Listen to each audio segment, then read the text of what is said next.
ومن تبعهم بإحسان إلى يوم الدين أما بعد إخواني في الدين وأخواتي في الله رحمني ورحمكم الله. Alhamdulillah, kita bersyukur kepada Allah Subhanahu wa taala yang telah menganugerahkan banyak sekali kenikmatan kepada kita. Dan pada kesempatan ini Allah Subhanahu wa taala menganugerahkan kepada kita suatu kenikmatan yang sangat besar, yaitu nikmat tafaqquh fid din wa talabul ilmi syar'i,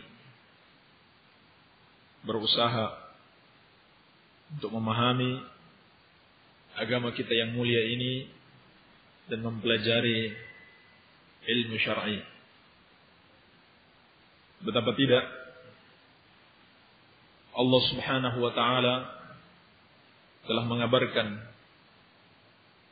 baik di dalam Al-Qur'an maupun melalui lisan Nabi-Nya sallallahu alaihi wasallam akan agungnya nikmat ilmu. Banyak hadis telah kita dengarkan, banyak ayat telah kita dengarkan tentang keutamaan ilmu, keutamaan majalisul ilm, kemuliaan orang-orang yang berilmu dan mempelajari ilmu. Di antaranya dalam hadis Abi Hurairah radhiyallahu anhu yang diriwayatkan oleh Imam Muslim, kata Rasulullah sallallahu alaihi wasallam, "Man salaka tariqan yaltamisu fihi ilman sahalallahu lahu bihi tariqan ilal jannah. Wa majtama'a qaumun fi baitin min buyutillah yatluna kitaballah wa yatadarasunahu bainahum illa nazalat 'alaihimus sakinah wa ghashiyatuhumur rahmah wa haffathumul malaikah wa dzakarahumullahu fi man 'indah." Kata Rasulullah sallallahu alaihi wasallam, barang siapa yang menempuh satu jalan untuk menuntut ilmu agama, maka Allah Subhanahu wa taala akan mudahkan baginya jalan ke surga. Dan tidaklah berkumpul satu kaum di rumah Allah Subhanahu wa taala, mereka membaca kitab Allah dan mereka mempelajarinya antara satu dengan yang lainnya, kecuali Allah Subhanahu wa taala akan menurunkan kepada mereka as-sakinah, ketenangan, dan dicurahkan kepada mereka kasih sayangnya,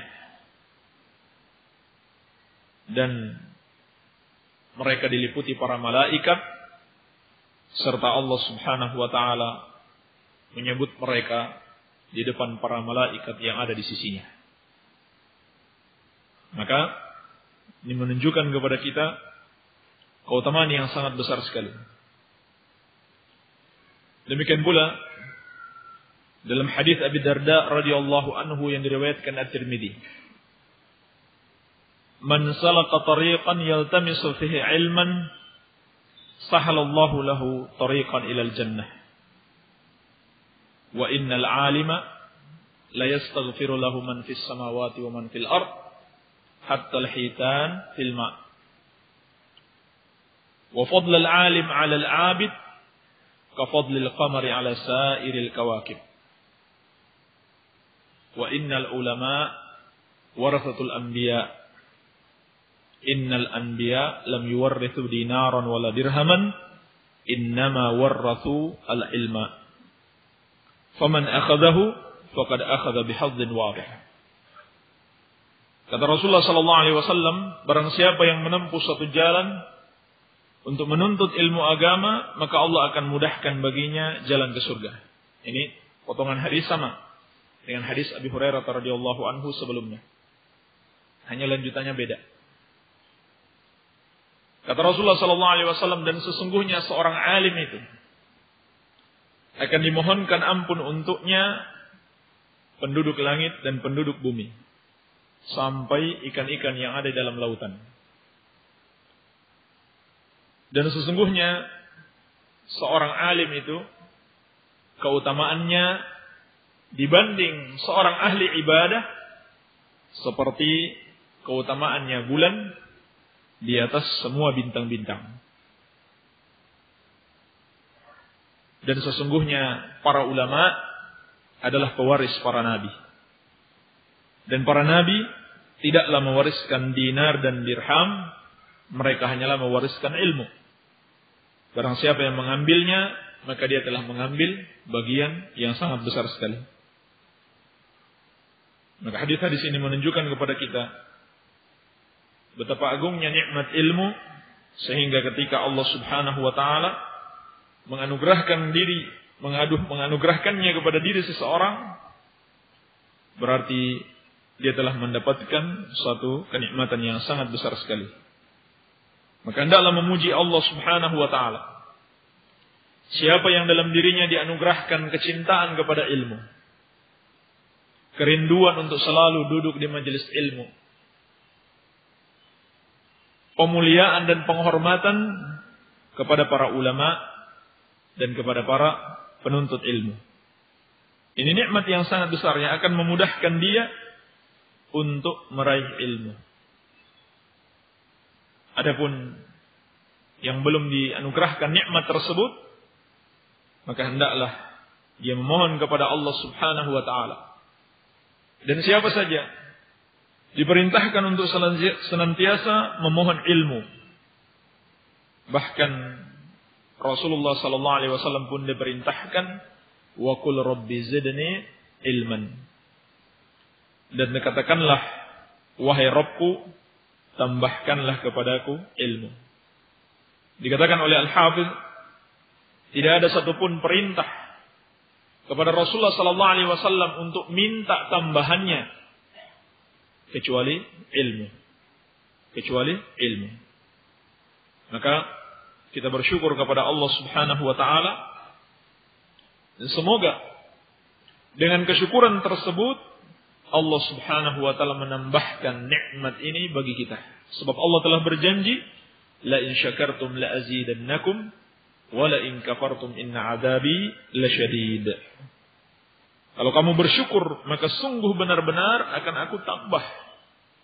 Namun apabila kamu ingkar, maka sungguh azabku sangatlah pedih.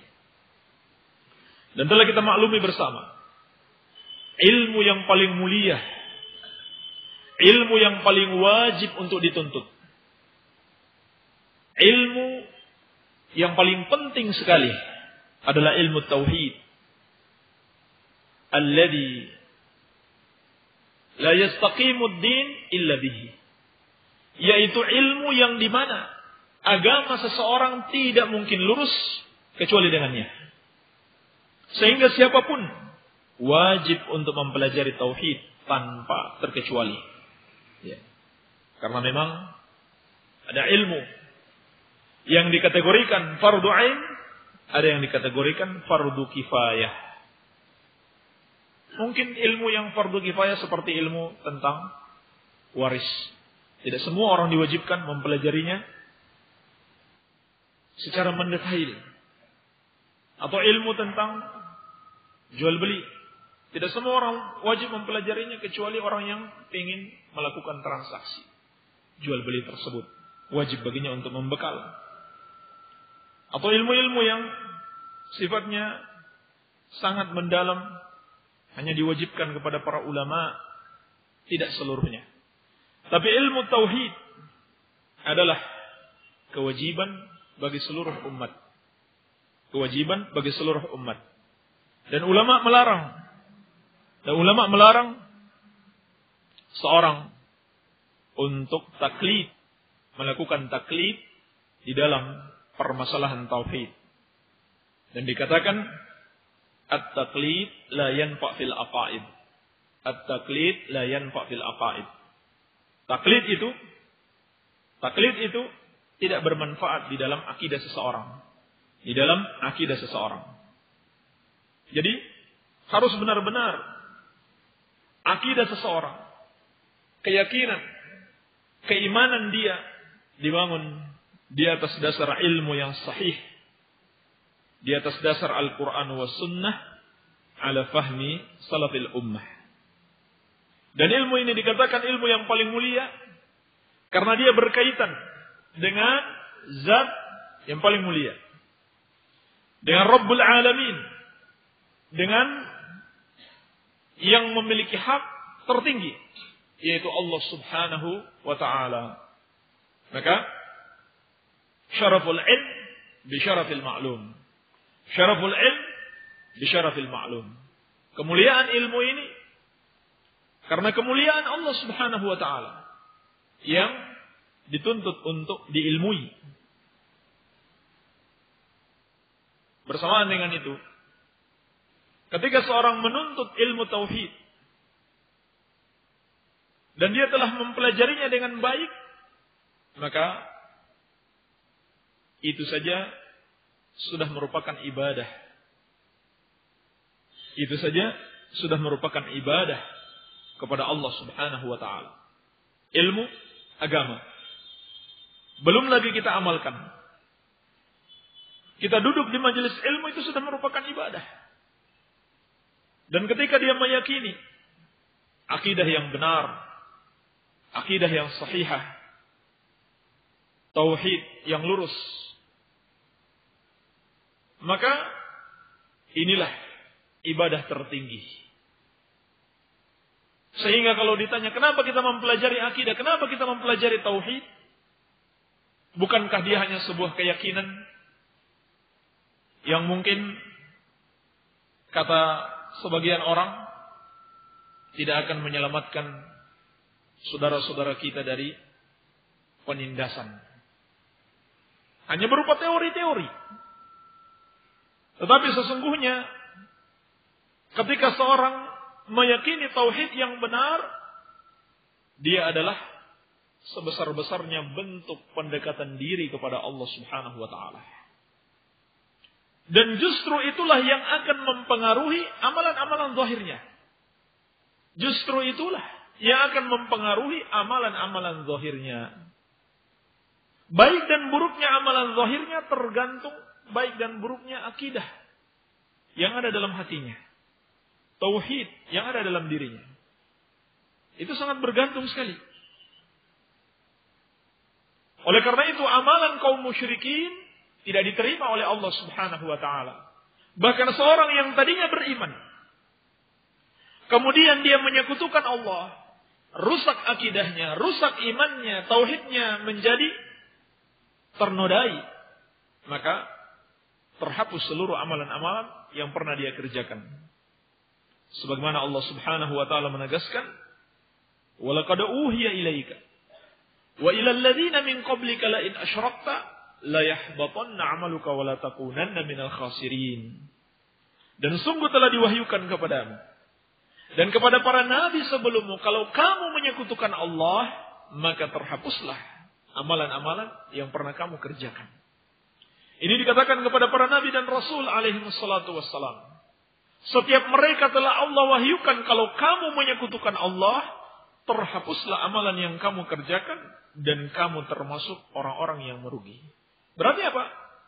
Amalan batinnya, keyakinannya tentang Allah sangat mempengaruhi amalan zahirnya, bahkan mempengaruhi seluruh amalannya. Dan inilah rahasianya. Kenapa amalan-amalan kita berbeda dengan amalan-amalan para sahabat radhiyallahu taala anhum ajmain? Kenapa kita tidak bisa melampaui para sahabat? Kalau cuma amalan-amalan zahir, mungkin kita bisa. Sahabat sholat tarawih berapa rakaat? Kita bisa bikin lebih mungkin. Sahabat berpuasa berapa hari? Kita bisa lebih. Sahabat berinfak berapa miliar? Kalau kita punya uang banyak, kita bisa lebih. Tetapi ternyata dalam pandangan Allah Subhanahu wa ta'ala, kita tidak akan bisa melebihi para sahabat, bahkan tidak sekedar menyamai mereka. Ataupun tidak sekedar bisa mendekati. Kenapa? Berbeda.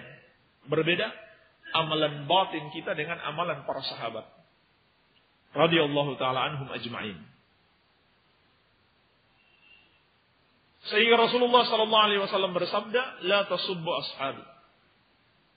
La tasubbu ashabi fa inna ahadakum law anfaqa mithla Uhudin dhahaban ma balagha mudda ahadihim wala nasifahu." Janganlah kalian mencerca sahabatku. Janganlah kalian mencerca sahabatku. Karena sesungguhnya seorang dari kalian apabila dia berinfak emas sebesar gunung Uhud, tidak akan menyamai segenggam emas yang diinfakkan para sahabat, tidak pula separuhnya. Ini sudah jelas-jelas berbeda. Emas sebesar gunung Uhud jelas-jelas jauh berbeda dengan emas segenggam tangan, bahkan hanya separuhnya. Tapi kata Nabi SAW, amalan kalian itu tidak akan bisa menyamai. Ini dikatakan kepada siapa hadis ini? Ada yang tahu? Rasulullah SAW mengatakan, "La tasubbu ashabi." Kepada siapa beliau katakan? Kepada siapa? Kepada Khalid bin Walid. Ketika beliau baru masuk Islam dan dia mencerca Abdurrahman bin Auf, dikarenakan terjadi percekcokan. Dikatakan kepada seorang sahabat juga. Kata Rasulullah SAW kepada Khalid bin Walid, "Jangan kalian mencerca sahabatku. Jangan kalian mencerca sahabatku. Kalau kalian berinfak emas sebesar gunung Uhud, tidak akan menyamai segenggam emas yang diinfakkan para sahabat, tidak pula separuhnya." Bagaimana lagi dengan kita? Ini dikatakan kepada sahabat yang masuk Islamnya sudah belakangan, dibandingkan dengan sahabat yang masuk Islamnya di awal-awal. Bahkan beliau termasuk al-ashrah al-mubasysyaruna bil jannah. Dibandingkan dengan yang masuk Islam setelahnya sudah jauh berbeda. Apalagi dengan kita. Apalagi dengan kita. Dan tentunya kita meyakini sahabat yang mulia Khalid bin Walid radhiyallahu anhu adalah seorang yang utama, memiliki banyak keutamaan yang juga sangat jauh-jauh di atas kita dan memiliki jasa-jasa besar terhadap Islam. Apa yang membedakan kita dengan para sahabat? Kalau Nabi SAW mengatakan emas sebesar gunung Uhud yang kita infakkan tidak akan menyamai segenggam emas yang diinfakkan para sahabat, bahkan tidak pula separuhnya. Jelas yang membedakan adalah amalan hatinya. Tatkala mereka bersedekah, tatkala mereka beramal, berbeda amalan hatinya, akidahnya, kekuatan imannya, kecintaannya kepada Allah, rasa takut, pengharapan kepada Allah, keikhlasannya berbeda dengan kita. Dan itu pula yang membuat Abu Bakar radhiyallahu anhu melampaui para sahabat yang lainnya. Sehingga ulama menjelaskan bukan karena sholat. Abu Bakar lebih utama daripada yang lainnya. Bukan juga karena puasa, bukan karena sedekah. Tetapi karena syai'un waqara fi qalbih. Sesuatu yang tertancap kuat di dalam hatinya. Ini yang membuat Abu Bakar radhiyallahu anhu melampaui para sahabat yang lainnya. Maka dari sini kita semakin paham kenapa para sahabat mencapai derajat tersebut yang kita tidak mungkin untuk mencapainya. Dan kenapa Abu Bakar mencapai derajat tersebut melebihi para sahabat yang lainnya? Jawabannya pertama sekali dikarenakan mereka yang lebih berilmu dibanding kita. Mereka yang lebih paham tentang tauhid. Mereka yang lebih mengerti tentang iman yang sebenarnya kepada Allah Subhanahu wa taala. Sebab iman dan ilmu senantiasa berjalan bersama. Senantiasa berbanding lurus. Siapa yang ilmunya lebih baik, lebih mendalam, lebih luas, maka dia adalah orang yang imannya lebih kuat. Abu Bakar radhiyallahu anhu senantiasa menyertai Rasulullah sallallahu alaihi wasallam. Maka wajar kalau dia adalah sahabat yang paling berilmu tentang Allah dan Rasulnya. Dan ini sepakati para ulama. Adapun kemudian kalau ternyata Abu Hurairah radhiyallahu anhu yang paling banyak meriwayatkan hadis, itu ada sebabnya. Bukan karena Abu Hurairah lebih berilmu dari Abu Bakar, bukan. Bukan pula lebih berilmu dari Umar, Utsman dan Ali, bukan.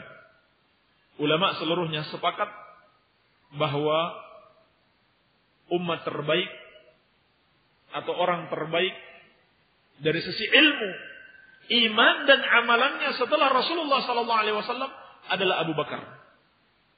Tetapi sepeninggal Rasulullah SAW beliau memiliki kesibukan yang besar dan juga meninggalnya tidak lama, kurang lebih 2 tahun sepeninggal Rasulullah SAW. Abu Bakar pun meninggal dunia. Berbeda dengan Abu Hurairah radhiyallahu anhu yang tidak memiliki kesibukan sebagaimana para khalifah, beliau juga hidup dalam waktu cukup lama. Selesai masa Khulafaur Rasyidin, Abu Hurairah radhiyallahu anhu masih hidup sehingga dia lebih banyak berkesempatan untuk menyampaikan ilmu-ilmu dari Rasulullah sallallahu alaihi wasallam. Oleh karena itu Rasulullah sallallahu alaihi wasallam bersabda, "Inni atqakum lillah wa a'lamukum bihi." Sesungguhnya aku yang paling takwa dibanding kalian kepada Allah dan paling berilmu tentangnya. Senantiasa berilmu. Sejalan antara ilmu dan ketakwaan seseorang.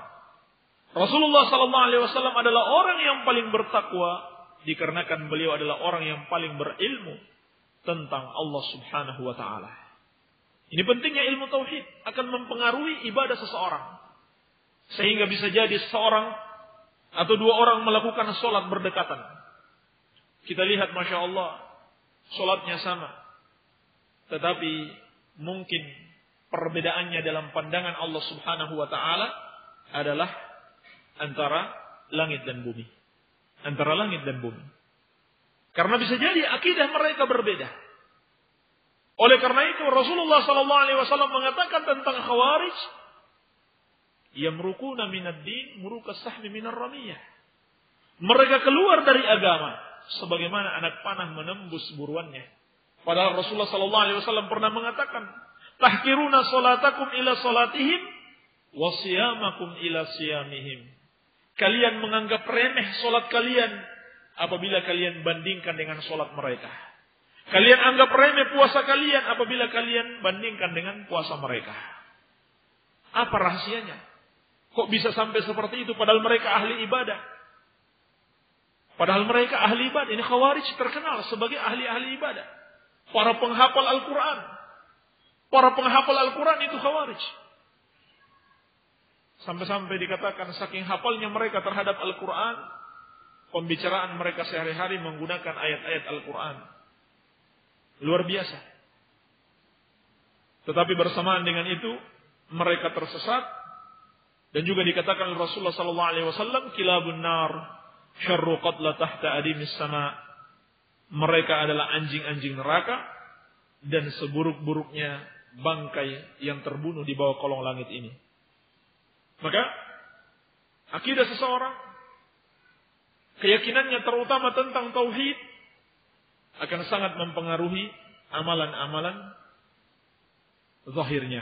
Sehingga kata Abdullah ibn Mubarak rahimahullahu ta'ala, rubba amalin saghirin tu'azzimuhu niyah wa rubba amalin kabirin tusaghiruhu niyah.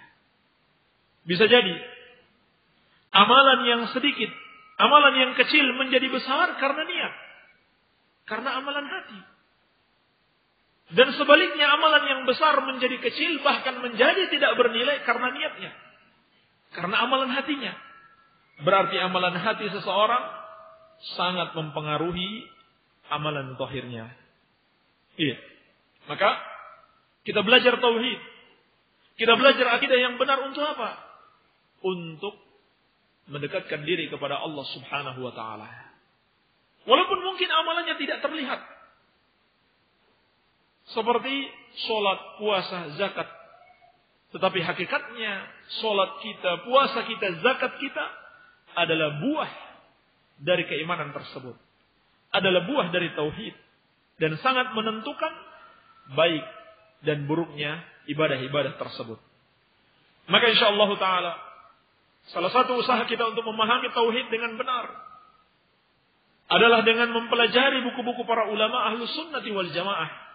Di antaranya insyaallah taala yang akan kita baca pada malam hari ini yaitu sebuah risalah singkat yang berjudul Makna Tagut yang ditulis oleh Syekhul Islam Al-Imamul Allamah Al-Mujahidul Mujaddid Al-Syekh Muhammad bin Abdul Wahhab rahimahullahu taala rahmatan wasi'ah. Dan sebetulnya dalam kitabnya Thalathatul Usul beliau telah menyebutkan di bagian akhir tentang permasalahan al-kufru bit-taghut. Namun di sini karena pentingnya permasalahan ini beliau pisahkan menjadi risalah tersendiri dan ada sedikit perbedaan dengan pembahasan taghut di dalam Thalathatul Usul. Baik. Berkata rahimahullahu taala, "I'lam rahimakallah." Ketahuilah, semoga Allah Subhanahu wa taala mencurahkan rahmatnya kepadamu. Nampaknya kitab ini tidak memiliki muqaddimah. Kalau kitab-kitab beliau yang tidak ada muqaddimah, dikatakan para ulama, biasanya dia sebetulnya bagian dari kitab yang lain. Bagian dari kitab yang lain yang ada muqaddimahnya. Baik. Dalam nusrah yang kita baca ini dari syarah Syekh Shalih Al-Fauzan, dari kitab yang disyarah Syekh Shalih Al-Fauzan, itu tidak disebutkan muqaddimahnya. Dan Syekh juga mensyarah langsung pada matanya, tidak pada muqaddimahnya. Beliau rahimahullahu taala mengatakan i'lam. Dan ini adalah kebiasaan beliau. Sebagaimana yang sering kita baca dalam Thalathatul Usul, dikatakan i'lam. Apa makna i'lam? Dikatakan para ulama, i'lam itu maknanya adalah ta'allam, wafham, wa tayaqqan. Pelajarilah, pahamilah dan yakinilah. Ini makna i'lam. Makna i'lam. Dan digunakan ucapan seperti ini dalam bahasa Arab menunjukkan bahwasannya apa yang akan dia sampaikan setelahnya adalah sesuatu yang sangat penting sekali. Adalah sesuatu yang sangat penting. Dan i'lam itu sendiri dari kata ilmu yang maknanya adalah idraku syai' ala ma huwa alaihi idrakan jaziman. Mengetahui sesuatu sesuai kenyataannya dengan pengetahuan yang kuat, pengetahuan yang pasti. Artinya tidak ada keraguan lagi padanya. Ini yang disebut dengan ilmu. Jadi kita disuruh belajar, disuruh memahami, disuruh meyakini sehingga kita sampai kepada derajat ilmu. Sebab kalau kita belum paham, maka dia belum disebut ilmu. Demikian pula kalau kita masih ragu, dia juga belum disebut ilmu. Namanya asyak, keraguan. Dan kalau kita mengetahuinya tidak sesuai dengan kenyataannya, itu juga bukan disebut ilmu. Kalau belum paham, itu adalah kebodohan. Kalau kita mengetahui sesuatu tidak sesuai dengan kenyataannya, itu bukan sekedar kebodohan, tetapi kebodohan kuadrat. Maka ini makna i'lam. Dan kebiasaan beliau adalah mendoakan para pembaca kitabnya, mendoakan umat ini. I'lam rahimakallahu ta'ala. Semoga Allah subhanahu wa ta'ala mencurahkan rahmatnya kepadamu. Maknanya adalah dikatakan para ulama, ghafarallahu laka ma madha min dhunubika. Semoga Allah subhanahu wa ta'ala mengampuni dosamu yang telah berlalu. Wa waffaqaka lima yuhibbuhu wa yardah fil mustaqbal. Dan semoga Allah memberikan taufik kepadamu kepada apa yang ia cintai dan ia ridhai di masa yang akan datang. Ini makna rahimakallahu ta'ala. Kalau disebutkan secara terpisah tanpa disebut dengan ghafarallahu laka. Semoga Allah mengampuni dosamu yang telah lalu. Dan semoga Allah memberikan taufik kepadamu untuk beramal sesuai dengan apa yang ia cintai dan ia ridhoi di masa yang akan datang. Dan para ulama ketika menjelaskan ucapan Syekh rahimahullahu ta'ala, i'lam rahimakallah, mereka mengatakan fihi tanbih ala anna hadzal ilma mabniyun ala at-talattuf war-rahmah bil muta'allimin. Di dalamnya terdapat peringatan bahwasannya ilmu ini dibangun di atas kelemah lembutan dan sikap rahmat atau sifat rahmat terhadap para muta'allimin, kepada orang-orang yang menginginkan ilmu, menginginkan kebaikan. Ini peringatan.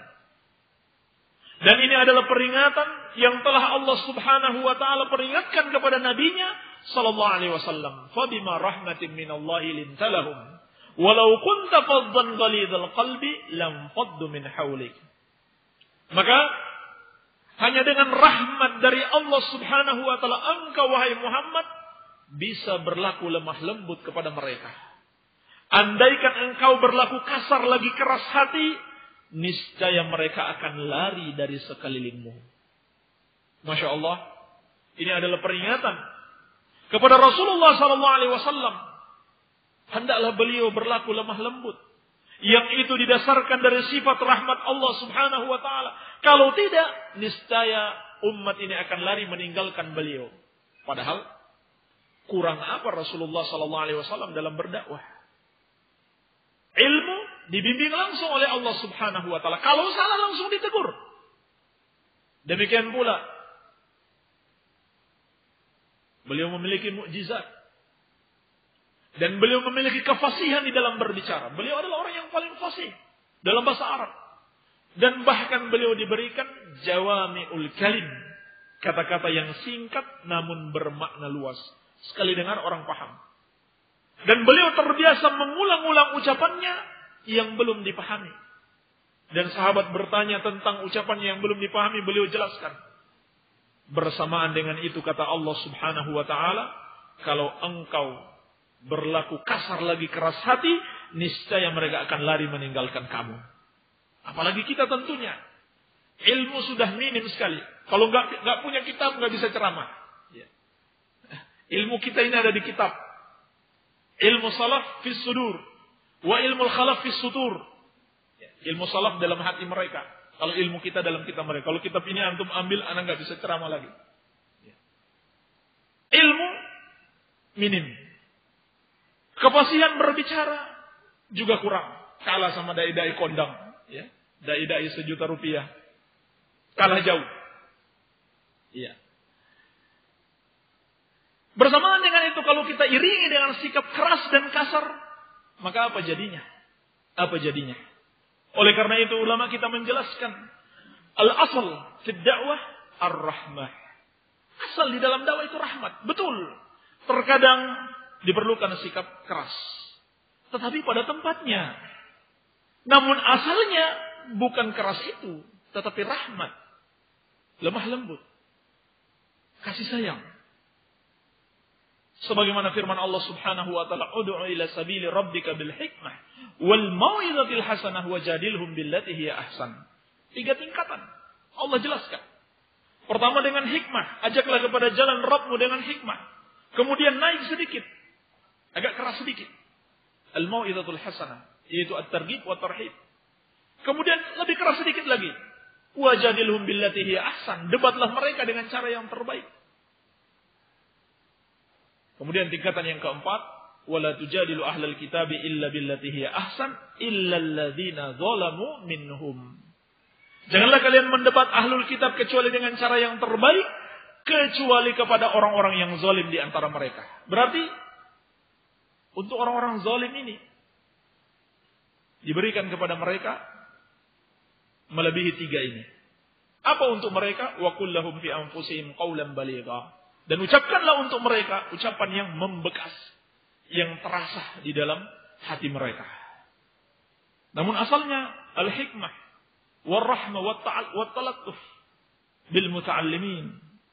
Inilah sebabnya kata para ulama dahulu, muhadditsin kalau mereka ingin memberikan ijazah periwayatan hadis kepada muridnya. Mungkin kita kenal kalau dalam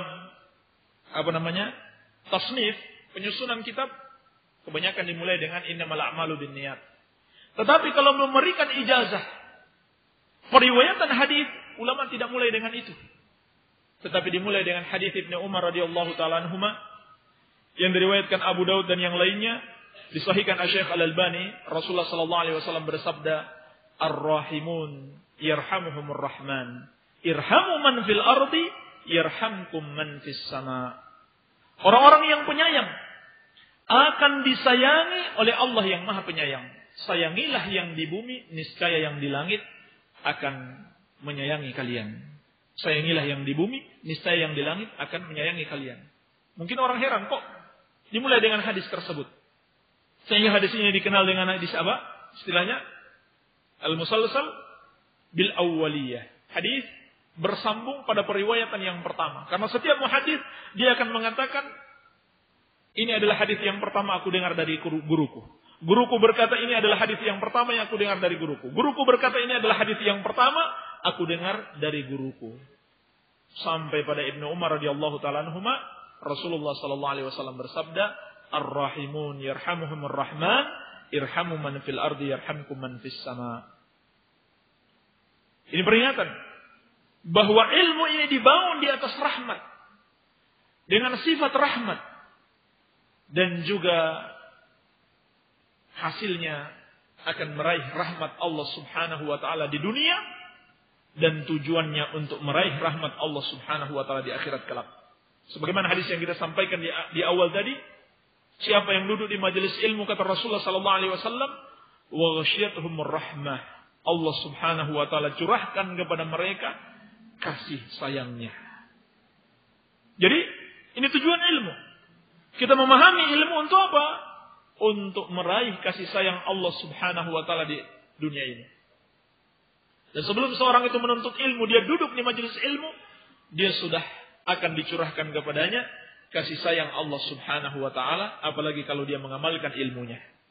Dan tujuannya untuk meraih 99 rahmat Allah subhanahu wa ta'ala, sehingga lengkap menjadi 100 yang Allah siapkan bagi kaum mukminin di akhirat kelak. Karena disebutkan dalam riwayat yang sahih, inna lillahi mi'ata rahmah. Allah memiliki 100 rahmat. Ternyata yang diturunkan ke dunia ini hanya 1 rahmat. Yang itulah kita bagi-bagi. Bukan hanya kita, dibagi oleh seluruh makhluk. Sampai seekor binatang buas tidak akan menerkam anaknya sendiri. Itu bagian dari 1 rahmat Allah yang Allah turunkan di muka bumi ini. Dan seekor binatang mengangkat kakinya karena takut menginjak anaknya. Dari mana? Dia bisa tahu harus seperti itu dilakukan. Padahal dia tidak seperti manusia yang bisa berpikir. Dari rahmat Allah subhanahu wa ta'ala. Dan seorang ibu begitu mencintai anaknya. Demikian seterusnya, seluruh kecintaan yang ada di muka bumi ini dari rahmat Allah subhanahu wa ta'ala yang hanya 1 itu saja. Dan 99 Allah siapkan bagi kaum mukminin di akhirat kelak. Dan Allah subhanahu wa ta'ala berfirman kepada Al-Jannah, anti rahmati arhamu biki man asya. Engkau adalah rahmatku, aku rahmati denganmu siapa yang aku kehendaki. Ini faidah dari ucapan beliau rahimakallahu ta'ala.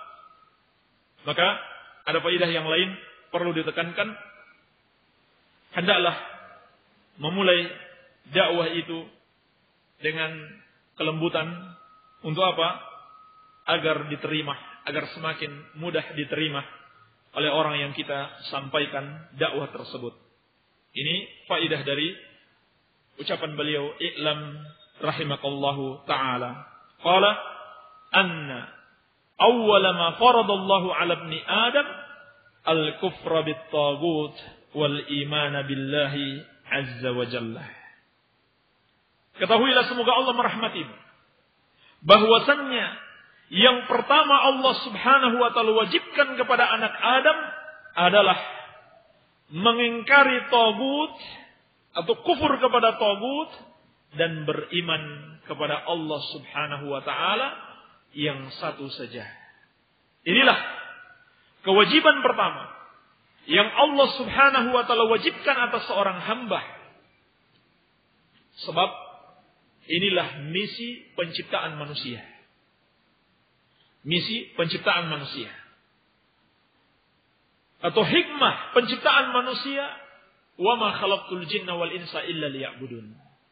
Dan tidaklah aku ciptakan jin dan manusia kecuali agar mereka beribadah kepadaku saja. Dan makna beribadah kepadaku saja berarti pengingkaran kepada tagut. Itu sudah pasti. Kalau kita temukan kata ibadah dalam Al-Quran, mesti maknanya adalah pengingkaran kepada tagut dan penetapan hanya Allah Subhanahu wa taala satu-satunya zat yang berhak disembah. Satu-satunya zat yang berhak disembah.